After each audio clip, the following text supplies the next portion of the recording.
ಅವಾಗ ಬಿದ್ದಿತ್ತು ನೋಡ್ರಿ ಒಂದು ದೊಡ್ಡ ಬೃಹತ್ ಆಕಾರದ ಉಲ್ಕೆ. ಆಕಾಶದಿಂದ ಬಿದ್ದಂತಹ ಉಲ್ಕೆಯಿಂದ ರಚಿತವಾದಂತಹ ಒಂದು ಬೃಹತ್ ಬಾವಿಯನ್ನ ನಾವು ಹುಡುಕೊಂಡು ಬಂದೀವಿ ನೋಡ್ರಿ ಇವತ್ತೊಂದು ದಟ್ಟ ಅರಣ್ಯದೊಳಗ. ಈ ದಟ್ಟ ಅಡವಿ ಒಳಗ ನಮಗೆ ಇವತ್ತು ಆ ಬಾವಿಯನ್ನ ಹುಡುಕುವ ಕೆಲಸ ನೋಡ್ಬೋದು. ಯಾವ ಥರ ಈ ಒಂದು ದಟ್ಟ ಕಾಡಿನೊಳಗ ಅದನ್ನ ನಾವಿವತ್ತು ಹುಡುಕಿ ಹೊಂಟಂಥದ್ದು. ಇಲ್ಲಿ ನೋಡ್ಬೇಕಪ್ಪ ಅಂತಂದ್ರೆ 100-120 ಕಿಲೋಮೀಟರ್ಗಳಷ್ಟು ದೂರ ಹೋದರೂ ಇಲ್ಲಿ ಯಾವುದೂ ಜನವಸತಿ ಇರುವುದಿಲ್ಲ. ಅಂತಹ ಕಾಡಿನಲ್ಲಿ ಒಂದು ರಚನೆ ಆಗಿರತಕ್ಕಂಥ ಒಂದು ಉಲ್ಕೆಯಿಂದ ರಚನೆ ಆದಂತಹ ಬಾವಿ ಅಂತೇಳಿ ಹೇಳ್ಬೋದು. ಇದೊಂದು ಹಳೆಯ ಕಾಲದ ಬಾವಿ ಅಂತ ಹೇಳ್ತಾರೆ. ಆ ಉಲ್ಕೆ ಯಾವಾಗ ಇಲ್ಲಿ ಬಿದ್ದಿತ್ತು ಅದಕ್ಕೆ ಏನಪ್ಪ ಅಂದ್ರೆ ಶಿಡ್ಲು ಅಂಥೇಳಿ ಇಲ್ಲಿಯ ಮಂದಿ ಒಂದು ಸ್ವಲ್ಪ ನಂಬಿ ಇದನ್ನು ಶಿಡ್ಲು ಬಾವಿ ಸರ ಅಂಥೇಳಿ ಕೂಡ ಇದನ್ನು ನಾಮಕರಣ ಮಾಡಿದಾರ. ಇವತ್ತು ನಮಗೆ ಕೆಲಸ ಏನಪ್ಪ ಅಂದ್ರೆ ಅದನ್ನು ದಟ್ಟ ಅಡವಿ ಒಳಗೆ ಹುಡುಕಾಡ್ಕೊಂಡು ಹೊಂಟಿದ್ದೀವಿ ನೋಡ್ರಿ. ಇಲ್ಲಿ ಯಾವ ಥರದ ಕಾಡಿನೊಳಗೆ ನಮ್ಗೆ ಹೋಗಕ್ಕೆ ದಾರಿ ಕೂಡ ಇಲ್ಲ. ಆವಾಗ ಅಷ್ಟರೊಳಗೆ ನಮಗಿಲ್ಲಿ ಒಂದು ಹಣ್ಣಿನ ಗಿಡ ಸಿಕ್ತು ನೋಡ್ರಿ. ಇದು ಯಾವ ಥರದ ಹಣ್ಣುಗಳು ನೋಡ್ಬೋದು. ಸೇಮ್ ಒಂದು ಕಿತ್ತಳೆ ಹಣ್ಣಿನ ಆಕಾರದಾಗಿದ್ದಂಥ ಹಣ್ಣುಗಳು ನಮಗಿಲ್ಲಿ ಕಾಣಲು ಸಿಕ್ಕು ನೋಡ್ಬೋದು. ಯಾವ ಥರ ಅದಾವು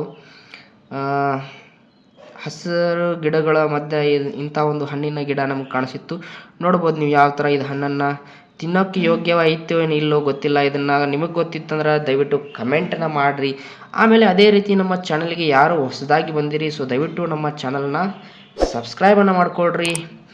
ನೋಡ್ಬೋದು ಯಾವ ಥರ ಇಲ್ಲಿ ಒಂದು ವ್ಯೂ ನಮಗೆ ಸಿಕ್ತು. ನಾವು ಹೋಗಬೇಕಾಗಂಥ ಜಾಗ ಅಲ್ಲಿ ಕೊಳ್ಳದಲ್ಲಿ ನೋಡ್ಬೋದು ನೀವು. ಆ ಕೊಳ್ಳ ಏನೈತ್ರಲ್ಲ ಅದರೊಳಗೆ ನಾವೀಗ ನಡ್ಕೊಂಡು ಹೋಗಬೇಕು. ಸುಮಾರು ಇನ್ನು ಕಾಲ್ದಾರಿ ಒಳಗೆ ನಾವು ಅದನ್ನು ನಡ್ಕೊಂಡು ಹೋಗ್ಬೇಕು. ಆದರೆ ಇಲ್ಲೇ ಐತೆ ಅಂತ ಅದು ಆ್ಯಕ್ಚುಲಿ ನಮಗೂ ಗೊತ್ತಿಲ್ಲ. ಆದ್ರೆ ನಾವು ಹೊಂಟೀವಿ ನೋಡ್ರಿ. ಇನ್ನೂ ಹೊಂಟೀವಿ ಆದ್ರೆ ಬಾವಿ ನಮಗಿನ್ನೂ ಸಿಕ್ಕಿಲ್ಲ ನೋಡ್ಬೋದು. ಸಾಕಷ್ಟು ದೂರ ಇನ್ನೂ ನಡಿಬೇಕೇನೋ ಅಂತೇಳಿ ಅನಿಸ್ತೈತಿ. ಆದರೆ ಇಲ್ಲಿಗೆ ಬರಬಾರ್ದಂತೂ ನಮಗೆ ಸುಸ್ತಾಗಿತ್ತು ನೋಡ್ರಿ. ಖರೇನ ಹೇಳ್ಬೇಕಂತಂದ್ರೆ ಇನ್ನೂ ಅದನ್ನು ನಾವು ಹುಡ್ಕಾಡ್ಕೊಂಡು ಹೊಂಟಿದ್ದೀವಿ ನೋಡ್ಬೋದು. ಯಾವ ಥರದ ಇಲ್ಲಿ ಸಾಕಷ್ಟು ಏನಪ್ಪ ಅಂದ್ರೆ ಹಣ್ಣಿನ ಗಿಡಗಳು ಆಗಿರ್ಬೋದು. ಆಮೇಲೆ ಬೇರೆ ಬೇರೆ ಥರದ ನಮ್ಗೆ ಗಿಡಗಳು ಸಿಕ್ಕು. ಇಲ್ಲಿ ಒಂದು ಕಾಲ್ದಾರಿ ನೋಡ್ರಿ. ಇಲ್ಲಿ ಮೇ ಬಿ ಇದು ಹಳೆಯ ಜನರು ಮಾಡಿರ್ತಕ್ಕಂತಹ ದಾರಿ ಇರ್ಬೋದು. ಇಂಥ ಒಂದು ಕಾಡಿನೊಳಗೆ ದಾರಿ ಕೂಡ ನಮಗಿಲ್ಲಿ ಸಿಕ್ತು. ಆದರೆ ಇಲ್ಲಿ ಈಗ ಜನ ತಿರುಗಾಡೋದು ಇಲ್ಲ. ಇದರಲ್ಲಿ ದಾರಿ ಒಳಗೆ ಗಿಡಗಳು ಆಮೇಲೆ ಕಸ ಎಲ್ಲ ಬೆಳೆದ ಕಾಣಿಸ್ತಾ ಇದೆ. ಅಲ್ಲಿ ನೋಡ್ಬೋದು, ಅಲ್ಲಿ ನೀರು ಕಾಣಿಸ್ತಾ ಇದೆ. ಇನ್ನು ಅಲ್ಲಿ ಹೋಗಿ ನೋಡು ನೀರೈತೋ ಏನು ನೀರೈತೆ ಮತ್ತೆ ಅಲ್ಲಿ ನೋಡ್ರಿ. ಅಲ್ಲಿ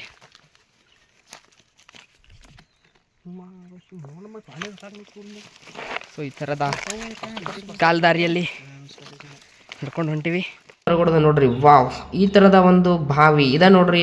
ಆ ಒಂದು ದೊಡ್ಡ ಉಲ್ಕೆಯಿಂದ ರಚನೆ ಆದಂತಹ ಒಂದು ಬಾವಿ ನೀವು ನೋಡ್ಬೋದು. ಇಲ್ಲಿ ಯಾವ ಥರ ಒಂದು ರೌಂಡ್ ಆಕಾರದಾಗ ಇದು ಯಾವ ಥರ ಉಲ್ಕೆ ಬಿದ್ದೈತಲ್ಲ ಅದೇ ಆಕಾರದಾಗೆ ರಚನೆ ಆದಂತಹ ಒಂದು ಬಾವಿ.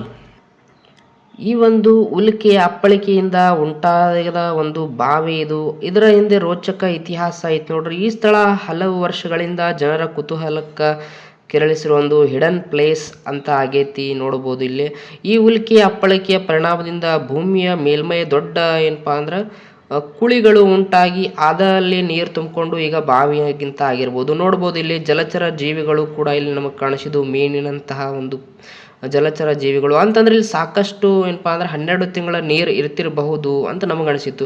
ಇಲ್ಲಿ ಮೀನುಗಳು ಇರ್ಬೇಕಂತಂದ್ರೆ ಅವು ನೀರು ಬತ್ತಿದಾಗ ಇಲ್ಲಿ ಪ್ರಾಣಿ ಸಂಕುಲ ನಾಶ ಆಗ್ತೈತಿ. ಸೊ ಇಲ್ಲಿ ಸಾಕಷ್ಟು ಪ್ರಾಣಿಗಳು ಪಕ್ಷಿಗಳಿಗೆ ಇದೊಂದು ಆಧಾರ ಆಗೈತಿ ದಟ್ಟ ಅಡವಿ ಒಳಗೆ ಅಂತ ಹೇಳ್ಬೋದು. ಇಂತಹ ಕಾಂತಾರದಾಗ ಇದೊಂಥ ಬಾವಿಯನ್ನು ರೌಂಡ್ ಆಕಾರದಲ್ಲಿ ಸೃಷ್ಟಿಯಾದಂತಹದ್ದು.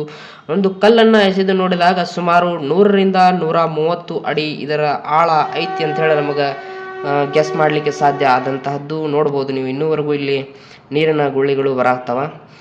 ಇದೇ ರೀತಿಯ ಬಾವಿಯೊಂದು ಯಾವ ಥರ ಇಲ್ಲಿ ಉಲ್ಕೆ ಬಿದ್ದು ಒಂದು ಉಲ್ಕೆ ಏನಪ್ಪಾ ಅಂತಂದ್ರೆ ಒಂದು ಲೋಹದಿಂದ ಆದಂತಹ ಒಂದು ಆಕಾಶದಿಂದ ಬಿದ್ದಂತಹ ಒಂದು ದೊಡ್ಡ ಆಕಾರದ ಒಂದು ವಸ್ತು ಅದು. ಅದರಿಂದ ಒಂದು ನಿರ್ಮಾಣ ಆಗಿ ಟೆಗ್ ಆಗಿ ಆ ಟೆಗ್ಗಲ್ಲಿ ನೀರು ತುಂಬಿಕೊಂಡು ಈಗ ಬಾವಿಯ ರೂಪದಲ್ಲಿ ಆದಂತಹದ್ದು ವ್ಯೂವನ್ನು ನೀವು ನೋಡ್ತಿರಬಹುದು.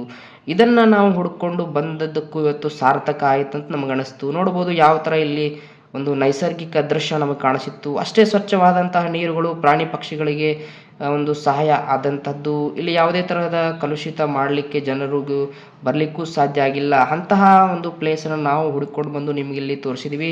ಸೊ ಈ ಪ್ಲೇಸ್ ಹೆಂಗೆ ಅನಿಸ್ತು ಅಂತೇಳಿ ನಿಮಗೆ ಕಮೆಂಟನ್ನು ಮಾಡಿರಿ. ಇದರ ಹೆಸರು ಸಿಡ್ಲು ಬಾವಿ ಸರ ಅಂಥೇಳಿ ಇದನ್ನು ಕರೀತಾರೆ.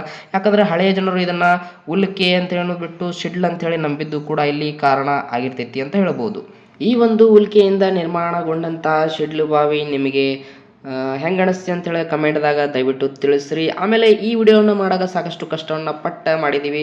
ಸೊ ಈ ವಿಡಿಯೋನ ಸಾಕಷ್ಟು ಶೇರ್ ಮಾಡಿರಿ ಮತ್ತು ಸಪೋರ್ಟನ್ನು ಮಾಡಿರಿ ನಮ್ಮ ಗುರುಜಿ ಟೆಕ್ ಕನ್ನಡ ಚಾನಲ್ಗೆ. ಆಮೇಲೆ ಇಂತಹ ಒಂದು ನೈಸರ್ಗಿಕವಾದಂತಹ ವಿಡಿಯೋಸ್ಗಳನ್ನು ನಮ್ಮ ಚಾನೆಲ್ ಒಳಗೆ ಹಾಕಿರ್ತೀವಿ.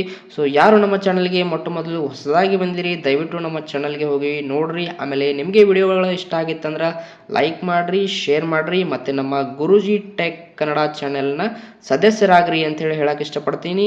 ಸೊ ಮತ್ತೆ ಸಿಗೋಣ ಮುಂದಿನ ವಿಡಿಯೋಗಳಲ್ಲಿ. ಇಂಥದ್ದೇ ವಿಡಿಯೋಗಳು ನಮ್ಮ ಚಾನಲ್ ಒಳಗೆ ಅಪ್ಲೋಡನ್ನು ಮಾಡ್ತಿರ್ತೀವಿ. So stay connected. ನಮ್ಮ ಚಾನಲ್ಗೆ ಸಬ್ಸ್ಕ್ರೈಬನ್ನು ಮಾಡಿರಿ ಮತ್ತು ಬೆಲ್ ಐಕನ್ನ ಒತ್ತಿರಿ. ಯಾಕಂದರೆ ನಾವು ವಿಡಿಯೋ ಮಾಡಿದಂಥ ಅಪ್ಲೋಡನ್ನು ಮಾಡಿದಾಗ ನಿಮಗೆ ನೋಟಿಫಿಕೇಷನ್ ಮುಖಾಂತರ ಗೊತ್ತಾಗ್ತೈತಿ ಅಂತ ಹೇಳ್ತೀನಿ. Thank you for watching. Bye bye. ಮತ್ತೆ ಸಿಗೋಣ ನೆಕ್ಸ್ಟ್ ವಿಡಿಯೋದಾಗ.